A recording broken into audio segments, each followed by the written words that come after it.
me NATO-n për mbrojtje të ndërsjellë, ka marrëveshje me Francën, me një shtet individual. Franca është anëtare e NATO dhe Franca po dërgon trupa, të cilat po i vendos kryesisht në këtë pjesën këtu, pra në këtë pjesën këtu mbi Odesë, edhe në këtë pjesën këtu. Kurse këtë pjesën këtu aktualisht është Rumania dhe Rumania ka sjell 2 brigada. Ka sjell një brigadë speciale, e ka vendosur këtu. Brigada sa trupa Dritan? Diku të rreth 10.000 forca. 10.000 forca. Ka sjell një brigadë speciale dhe një brigadë gjeniere, të cilat janë të kompletuara diku të rreth. Brigada speciale ka 92% kompletim, kurse brigada gjeniere është 85% kompletim. Pra janë të kompletuara për një ndërhyrje ushtarake. Janë të kompletuara për një ndërhyrje ushtarake në Odesa. Në Odesa. Bëhet fjalë për Odesën. Brigadë gjeniere pra bëhet llaf për Odesën dhe pra ata kanë sjell forca.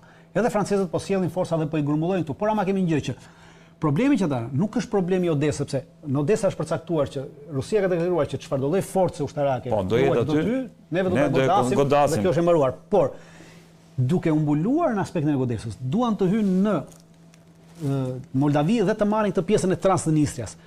Në këtë pjesën këtu, në Transnistria, Dritan? Transnistria është një krahin e Moldavisë, e cila është e banuar me rusofolës, dhe cilët kanë të gjithë pasaporta ruse. I është dhënë kjo që në vitin 1190 e ka bërë Rusia këtë. Dhe këta kanë kërkuar shkëputje nga pjesa tjetër e Moldavisë. Nga pjesa më dhe vazhdon ky problemi që kanë, por aktualisht këtu po ndodhin zgjedhje në Moldavi. Jemi në një fushatë zgjedhore, javën që vjen ka dhe prezenca ushtarake. Është edhe një prezencë intimidimi ndaj pjesës së popullatës për të votuar për ato partitë të cilat janë pro Bashkimit Evropian dhe pro NATO. Për ta mbajtur Rusin, për ta mbajtur Moldavin rusofobike, thot ai inteligjenca ruse. Pikërisht për arsye sepse ka aktualisht përplasje që po ndodh në Moldavi, këto zgjedhje është midis krahut pro-perëndimor dhe krahut pro-nacionalist dhe pro-rus. Pra janë ndarë në 2 grupe, por problemi më i madh nuk qëndron te çështja politike në Moldavi. Qëndron te çështja e armatimit. Ka 3 depo të mëdha në Moldavi me armatim dhe municion, gjithë armatimi dhe municioni që kishin të gjitha vendet e lindjes që ishin antarë të Tratatit të Varshavës, Rumania, Bullgaria, Polonia, Hungaria, Çekoslovakia, Çekia, Slovakia, gjitha këto vende që ishin antarë të Tratatit të Varshavës kur përfundoi Tratati i Varshavës në 1991-shin. Të gjitha armatimi që i përkiste forcave ruse të vendosur në këtë territor. Nuk u çuan drejt Rusisë, po u morë dhe u depozituar në Transnistria. Dhe me këtë armatim që ka këtu, Ukraina mund të bëjë luftë edhe 5 vjet tjera. Dhe gjithë qëllimi është që të shfillojë një konflikt këtu, të marrin këtë territor, të marrin këto depo aktualisht ruhen nga 4500 forca speciale ruse.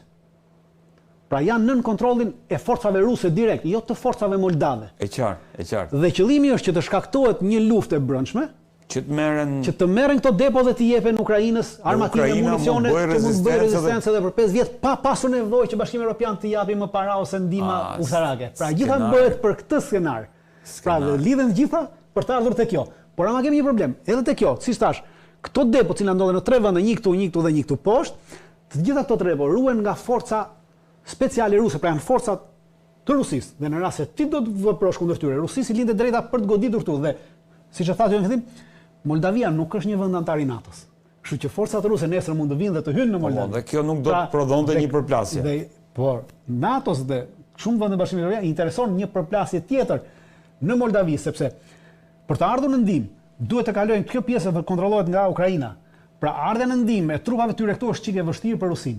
Dhe do t'i hapte Rusisë një front tjetër, do t'ia bënte më të lehtë luftën. Pra, kur ti hapesh në 2 fronte, njëri ke shumë larg, e ka më të lehtë ky tjetri për të rezistuar dhe ndoshta edhe për të marrë territore. Pra e kuptoni, gjithçka bëhet për të ardhur në ndihmë Ukrainës në të gjitha format dhe mënyrat dhe për të dobësuar Rusin.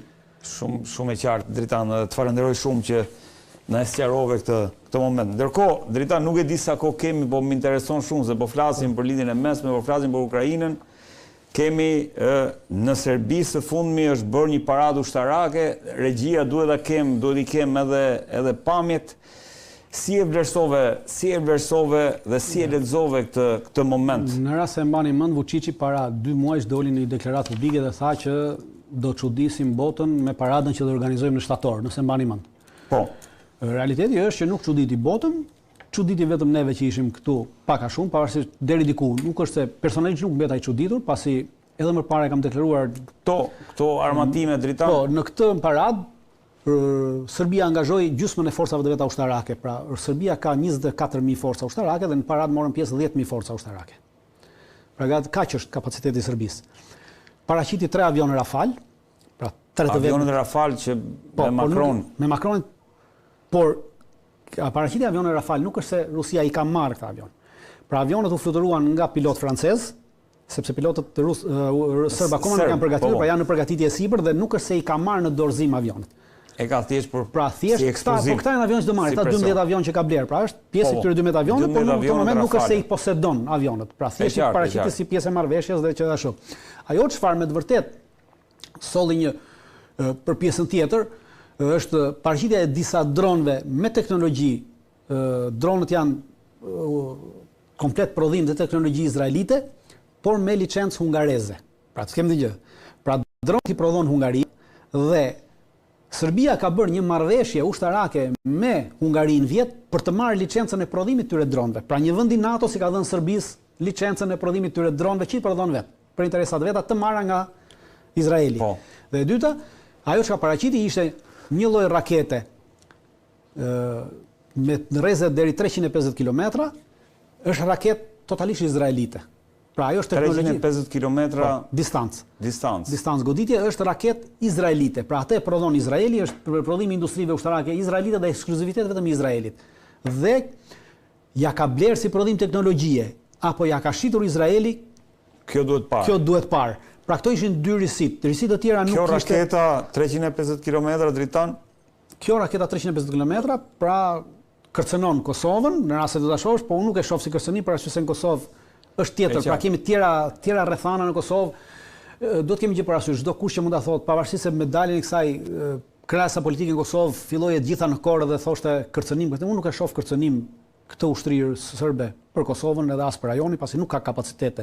25.000 forca janë zero, pra për të luftuar në rajon, kjo, në një rajon i cili tërësisht është e angazhuar në NATO, dhe Kosova është interes strategjik i Shtetit Bashkuar të Amerikës. Pra, çdo kush që cënon Kosovën ka cënuar hegemoninë amerikane. Dhe hegemonia amerikane është ajo që po bën tash, po bën luftë në Iran, po bën luftë në Yemen, po bën luftë gjithandej. Për këtë hegemoni po bëhet luftë. Dhe askush nuk do mund nesër këtu aq më tepër Serbia një vend i izoluar, fizikisht është i izoluar, politikisht mund të ketë mbështetjen e Kinës, Rusisë dhe çdo lloj vendi tjetër, edhe të Izraelit, por fizikisht është një vend i izoluar. Pra nuk mund të cënojë dhe nuk do guxojë të cënojë këtë interes strategjik amerikan, i cili përcakton qartësisht hegemoninë amerikane në Ballkan. E qartë, pra nuk është po këto ishin, pra nuk është diçka, kjo ishte. Dritan, të falenderoj shumë që të kisha, si gjithmonë kënaqësi. Në këtë pjesë të dytë emisionit është bashkuar me mua studiuesi Olsi Yazexhi. Olsi, kënaqësi që të kam, si gjithmonë. Kënaqësi që jam edhe unë. Olsi, Britania, Franca, Kanadaja, Australia, Portugalia dhe disa vende tjera shumë të rëndësishme që mund të konsiderohen edhe ajka e të paktën e Europës, kanë vendosur, kanë shpallur njohjen e shtetit të Palestinës. Si e lexon këtë moment? Unë këtë moment e shoh si një moment krize madhore në aleancën perëndimore, nga që vendet kryesore të G7-s, vendet e dominionit perandorak britanik, domethënë Britania e Madhe, Kanadaja, Australia, Zelanda e Re, dy fuqit nukleare të Evropës, ato që edhe shpikën Palestinën, por edhe Shqipërinë, Britania e Madhe që sapo e përmenda, dhe Franca, dhe pas tyre Portugalia, Belgjika, Luksemburgu, Malta, San Marino dhe Andorra. Gjitha këto po bëjnë atë që nuk pritej, që prej vitit 1948, kur fuqit fituese të luftës dytë botërore, anglo-amerikanët dhe francezët në një anë dhe boshti sovjetik në anën tjetër, ku boshti sovjetik ku hynte edhe Shqipëria, Palestinën do ta njihnin si shtet vetëm në 1988, ndërsa bloku perëndimor do të refuzonte që ta njihte Palestinën, duke e lënë Izraelin si hegemon mbi jo vetëm Palestinën, por edhe botën arabe. Dhe më në fund, tani në shtator të vitit 2025, ne po shohim ndryshimin e historisë. Po kemi përçarje në boshtin perëndimor, ku Franca dhe Britania e Madhe, të cilat historikisht kanë qenë bashkë me Amerikanët në mbështetjen e Izraelit, më në fund po thyen unitetin e perëndimit dhe po njohin shtetin e Palestinës. Tani pse bëhet kjo, mund pyesë dikush, për personat që din historinë e konfliktit arabo-izraelit, historikisht britanikët, francezët, australianët, neozelandezët kanë qenë kombe që kanë luftuar për Izraelin. Izraeli u krijua nga ky boshtë. Nuk ishin amerikanët ata që mundën osmanët në 1918-ën, ishin britanikët dhe francezët. Erdhën trupat e Anzakut, australianët, neozelandezët, ata që mundën gjyshrit tan Osman, dhe ishin britanikët ata që me deklaratën e Balfurit të 1917-ës ndërtuan aleancën e famshme ndërmjet Mbretërisë britanike dhe bankierëve zionistë. Por me gjithë mbështetjen që Britania dhe Franca i kanë dhënë Izraelit që prej vitit 1917, që i bie më shumë se 108 vite, më në fund limiti ka arritur aty ku nuk mban më, nga që me krimet që Izraeli po bën në Palestinë, në Gaza dhe në Bregun Perëndimor, dhe me kthimin e Izraelit të një qeni të tërbuar, i cili, sikur biseduam vetëm javën e kaluar sulmoi 6 vende, nga Tunizia, Katari, Ibani, Palestina, Jemeni, edhe nuk e mbaj mend se kush ishte vendi tjetër. Domethënë, me këto krime që Izraeli po bën, edhe për më tepër duhet përmendim këtu edhe gjetjet e OKB-s që u publikuan përpara një jave, po edhe OKB-ja pranoi që Izraeli po kryen gjenocid, dhe këto fuqitë perëndimore thjesht nuk e përballojnë dot me Izraelin. Izraeli është bërë i papërballueshëm, është bërë embarrassing, është term në anglisht, nuk di se si ta përkthej në Shqipëri, por domethënë sikletosës. Urdhro? Sikletosës, të vjen turp. Domethënë po i sikletos kaq shumë këto fuqitë perëndimore, saqë ato tani thonë, okay, ky është limiti, ne nuk të përballojmë dot më.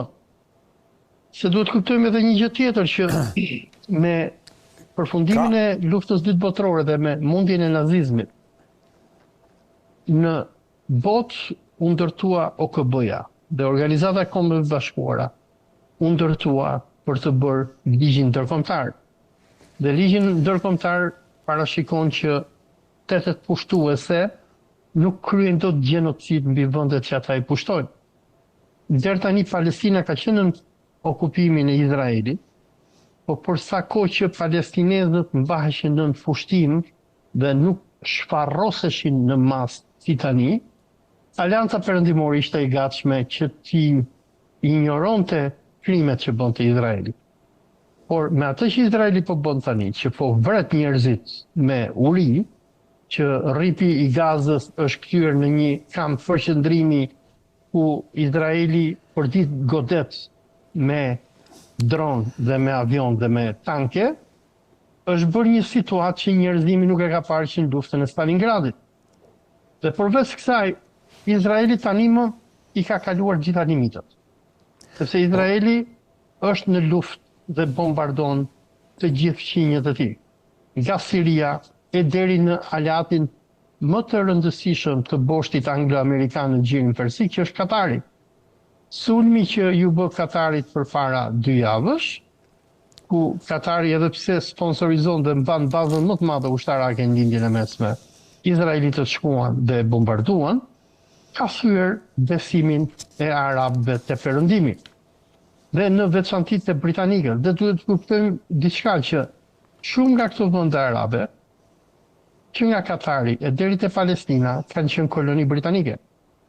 Dhe ishte Britania me Francën, me marrëveshjen Sykes-Picot, e cila bëri ndarjen e botës arabe, se si do të kolonizohej dhe administrohej kjo botë pas mundjes së Osmanëve.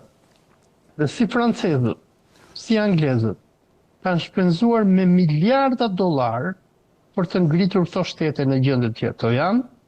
Kanë derdhur gjitha të gjatë që ja morën këto shtete, ja morën Osmanëve, por tani Izraeli nuk po respekton asgjë. Dakor, deri përpara 7 tetorit të vitit 2023, Izraeli konfliktin e mbante në territoret e pushtuara. Shkonte, futej, vriste njerëz, bënte krime etj. Dhe fuqitë perëndimore e injoronin se nga frika e lobit që fut, është i fuqishëm, mos i mërzitim lobin që fut, mos i mërzitim amerikanët etj. Po tani Izraeli ka bërë një nga krimet më të mëdha që i ka ndodhur njerëzimit që prej luftës dytë botërore, është ajo e prishjes së rendit ndërkombëtar. Izraeli nuk respekton as i liq. Dhe prandaj këto fuqitë perëndimore në këto momente janë duke në blok i bërë karshillëk jo Izraelit, se Izraeli nuk është gjë, por Amerikës. Duke thënë amerikanëve që ne nuk e mbajmë dot me Izraelin. Kjo është fundi. Po. Ne do të njohim shtetin palestinez. Sepse në një nga, nuk kujtohet, në një nga këto gazetat online të Izraelit, më duket Times of Israel, kjo konsiderohej si një sfidë, domthonjë njohja nga ana e Britanisë, Starmerit dhe Macronit e Palestinës, konsiderohej si një sfidë ndaj Shteteve të Bashkuara të Amerikës. Po kjo është sfidë ndaj Amerikës dhe nëse e pe përpara 2 ditësh konferencë për shtyp ndërmjet kryeministrit që fut anglez Starmerit, që janë nga gjithmonë, dhe Trumpit, kur Trumpi ishte në Britaninë e Madhe për vizitë, Starmeri tha po në sy të Trumpit që ne do ta njohim pavarësinë e shtetit palestinez, dhe Trumpi tha ne kemi rënë dakord me Starmerin që mos bijem dakord për këtë fund, ku amerikanët tani më janë të izoluar, i vetmi shteti botës që është shteti Izraelit, se edhe Shqipëria quislinge e Edi Ramës, nëse ke parë në votimet që janë bërë në OKB, nuk guxon dot më ta mbështesi Izraelin, por Rama që i ka shumë frikë amerikanët dhe izraelitët, ka urdhëruar ambasadorin e tij në OKB që të abstenojë. Dhe kur shihen rezolutat që OKB-ja sjell për punën e Palestinës, është që i vetmi vend që përdor veton dhe që qëndron brapa Izraelit janë Shtetet e Bashkuara të Amerikës. Po pse pikërisht gati i gjithë perëndimi është sot vendosur kundër Shtetet e Bashkuara të Amerikës dhe Izraelit për sa i përket asaj që po ndodh në Gaza. Pra, si ta lexojmë këtë ndryshim të madh kursi në vendet, ndryshim historik, duhet thënë, kursi në vendet perëndimore, nisur nga fakti që parashtrimi yt ishte fantastik, kemi të bëjmë me 2 fuqi bërthamore europiane, kemi të bëjmë me shtete që kanë rol shumë të rëndësishëm për sa i përket gështatës. Pra, çfarë po ndodh sot në perëndim për sa i përket situatës çështjes së Palestinës? Në këto momente ne po kemi 2 luftra masive rajonale. E para është lufta e shumicës së NATO-s kundër Rusisë në Ukrainë, dhe në anën tjetër kemi luftën e Netanyahut kundër arabëve. Se kjo nuk është luftë kundër palestinezëve. Domethënë Netanyahu duke bombarduar 7 vende, 6 vende arabe javën e kaluar, ai ka shpallur luftë gjithë arabëve. Dhe në këto momente kritike për të ardhmen e botës, si britanikët, si francezët kanë nevojë për 3 gjëra. E para, që të kenë në krahun e tyre arabët, se në rast të një përshkallëzimi lufte botërore me atë që Izraeli po i bën arabëve, arabët nuk do ta mbështesin perëndimin, dhe kjo është diçka shumë kritike për franko-amerikanët dhe të ardhmen e perëndimit dhe të Evropës. E dyta, është hyrja e ligjit ndërkombëtar. Deri përpara nisjes së luftës në Gaza, si britanikët, si amerikanët, si francezët, kundër Putinit dhe Federatës Ruse përdornin ligjin ndërkombëtar. Rusinë akuzuan për masakrën e Buçës, për rrëmbimin e fëmijëve, e çuan Putinin në gjykatën ndërkombëtare të krimeve, e shpallën kriminal, e shpallën në kërkim etj. Dhe anglo-amerikanët dhe francezët mobilizuan ligjin ndërkombëtar, ku nëpërmjet ligjit që anglo-amerikanët dhe sovjetët ndërtuan gjatë luftës ftohtë, por ligj i cili u perfeksionua nga anglo-amerikanët me rënien e Bashkimit Sovjetik, ku ata detyronin vendet e botës që prej statutit të Romës, ligjit ndërkombëtar të KB-s, konventave të ndryshme etj. Që të persekutonin ata që anglo-amerikanët shpallin si kriminal, si të përzier në gjenocid dhe terrorist. Në këto momente, me ato që po bën Izraeli po thyen të gjitha ligjet ndërkombëtare. Thjesht nuk ka më ligj ndërkombëtar. Dhe fjala bie, unë jam Putini, që jam armiku i Britanisë Madhe dhe i Francës, unë po të shkoj në Afrikë, unë po të shkoj në botën arabe, anglo-amerikanët, me ligjin ndërkombëtar që ata kanë ndërtuar deri tani, nuk e implementojnë dot më, ata nuk e urdhërojnë dot fjala bie Emiratet Arabe, apo Arabinë Saudite, apo Egjiptin që të më arrestojnë mua, e që këto vende arabe i thonë anglo-amerikanëve, çfarë do ti, ne të arrestojmë Putinin, ti nuk të arreston Netanjahun. Se gjithë duhet kuptojmë konceptin e ligjit. Domethënë, këto fuqitë perëndimore, botën që e sundojnë nëpërmjet ligjit ndërkombëtar. Për shembull, neve në Shqipëri na fusin burg për terrorizëm nëse shajmë Izraelin. Dhe si bëhet kjo? Kjo bëhet nëpërmjet një seri rezolutash që këta ja imponojnë vendeve të botës të rreth etj. Kur na bëhen neve kontrolli pasurisë. Na bëhet kontrolli pasurisë nga këto ligje që kanë sjellë anglo-amerikanët për të kontrolluar njerëzimin. Dhe është kjo, domethënë këto precedent pas precedentesh, presione që këta i kanë bërë shteteve të botës etj. Për të implementuar ligjin e tyre, dhe kështu është si ata sundojnë botën. Çfarë ka bërë Netanyahu? Duke sulmuar të gjithë vendet arabe, ai ka treguar që Izraeli nuk do t'ja di më për ligj ndërkombëtar. Dhe unë, për shembull, po të jem Putini, unë të hedh bombën atomike në Ukrainë, ata nuk kanë çfarë të bëjnë mua më.